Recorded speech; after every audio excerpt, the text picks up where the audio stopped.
ভয়ঙ্কর জাতীয় সড়ক ফটিকরাই শ্রীপুর এলাকায়। ফটিকরাই থানাধীন শ্রীপুর এলাকায় NH 208 নং বিকল্প জাতীয় সড়কের রাস্তার কিছু অংশ বেহাল দশায় পরিণত হয়েছে। এতে সমস্যায় বিভিন্ন যান চালক থেকে শুরু করে পথচারীরা। আজ এলাকার স্থানীয় জনগণ এই রাস্তার বেহাল দশার ঘটনা নিয়ে সরব খান সংবাদ মাধ্যমের সামনে। জানা গেছে, বিগত 2023 সালে হরিয়ানা রাজ্য থেকে আসা জিঙ্ক কনস্ট্রাকশন নামে একটি কোম্পানি রাস্তার কাজ সম্পূর্ণ করে। এই রাস্তাটির কাজ দিয়ে একের পর এক দুর্নীতির অভিযোগ ওঠে। এই রাস্তাটির কাজ নিয়ে একের পর এক দুর্নীতির অভিযোগ ওঠে, কিন্তু কাজের গুণগত মান নিয়ে প্রশ্ন তুলেছেন এলাকাবাসী। তারা আরও জানান, কাজটিও অতি নিম্নমানের হয়েছে। এছাড়া কৈলাসহর থেকে কমলপুর যাওয়ার বিকল্প জাতীয় সড়কের বহু স্থানে রাস্তার বেহাল দশা নিয়ে প্রতিনিয়ত সাধারণ মানুষ কষ্টের সম্মুখীন হতে হয়েছে। এই কাজটি তদারকির দায়িত্বে রয়েছে কুমারঘাট NHIDCEL এর DGM অফিস, কিন্তু বহিরাজ্যের জিঙ্ক কনস্ট্রাকশনের ভূমিকা নিয়ে সাধারণ মানুষ খুব ব্যক্ত করেন। অতি শীঘ্রই রাস্তা সংস্কারের মেরামতি যদি সমস্যার সমাধান না হয়, তাহলে আন্দোলনের পদক্ষেপ গ্রহণ করবে বলে জানায়। শ্রীপুর 208 নম্বর জাতীয় সড়ক, এটা ডেইলি করে আমরা এক সমস্যা। গাড়ি এত বাজে রাস্তা কাজ করছে, এরপরে কোম্পানি যাওয়ার পরে কোনো রেসপন্স নাই। 2 কিলোমিটার জায়গার মধ্যে আপনি দেখুন কোনো দোকান নাই, কোনো কিছু নাই। রাত্রে 10টা থেকে আমরা বইয়া রয়েছি। আপনি পুরো লাইন দেখতে পারা কতটুকু গাড়ি, এদিকে দেখুন এইদিকে দেখুন, সব দিকে গাড়ি আটকিয়া বইয়া রয়েছে, কিন্তু কেউ কোনো রেসপন্স দেয় না। একটা জিসিবি তারা পাঠাইয়া দিতে, জিসিবি ওটা পৌঁছায় না, ওটা গাড়িটাকে ইয়ে করতে পারবো না।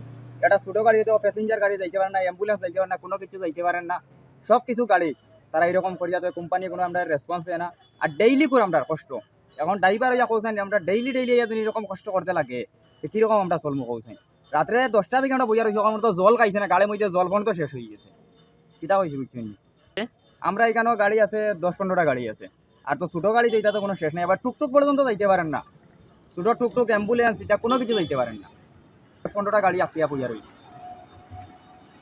কালকে রাত্রে 10টা সাড়ে 10টার দিকে, মানে ওখান পর্যন্ত তো আপনি দেখতে পারেন তো গাতার মধ্যে গাড়ি ঢুকিয়া রয়েছে 2টা গাড়ি। এরপরে গাড়ি তো আর তো আগে পিছিয়ে তো গাড়ি, ওখান পর্যন্ত গাড়ি লাইন আছে, কমসে কম নাইলে তো আর 10-15টা গাড়ি আছে লাইন।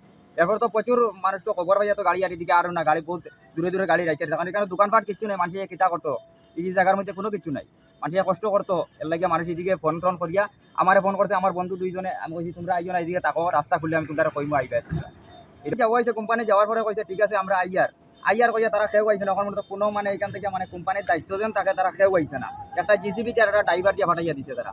এটা জিসিবি আর একটা ড্রাইভারে কোনো কিছু করা যায়নি। আপনি দেখতে পারেন এই যাবেন, ওখান মধ্যে কোনো একটা গাড়ি কোনো কিছু ইয়ে করিয়া উঠানি যান না। সরকারের কাছে আমার একটাও দাবি যে আমরা ড্রাইভার অকল যেদিকে যাই, আমরা সব দিকে আমরা হ্যারাসমেন্ট হই। আমরা মানে একটু দেখার লাগিয়া, রাস্তার কামটা একটু দেখার লাগিয়া, যে এত বাজে কাজ আপনারা দেখতে পারেন। এতটুক জায়গা ফিস, এতটুক জায়গা ধরে ফিস করিয়া দিয়েতে গাড়ি ডাববো না কিছু হইব।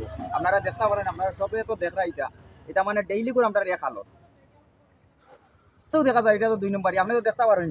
এটা ফিস করিয়া দিছে আর তো মেডেলিং দিছে এতটুকু, আপনি দেখতে পারেন। এটা গাড়ি একটু জায়গা, যে কোনো জায়গার গাড়িটা বিয়ার হয়, যে কোনো জায়গার গাড়িটা বিয়ার হয়। আমি সাইড করিয়া দিই আমার গাড়ি, এখানে যদি 10 মিনিটের জন্য খাড়া করিয়া আর কি আমার টায়ারটা বিয়ে করতে এইরকম চলে। আমার নাম হলিকা পারভেজ। রিপোর্ট সংবাদ প্রতীক্ষা।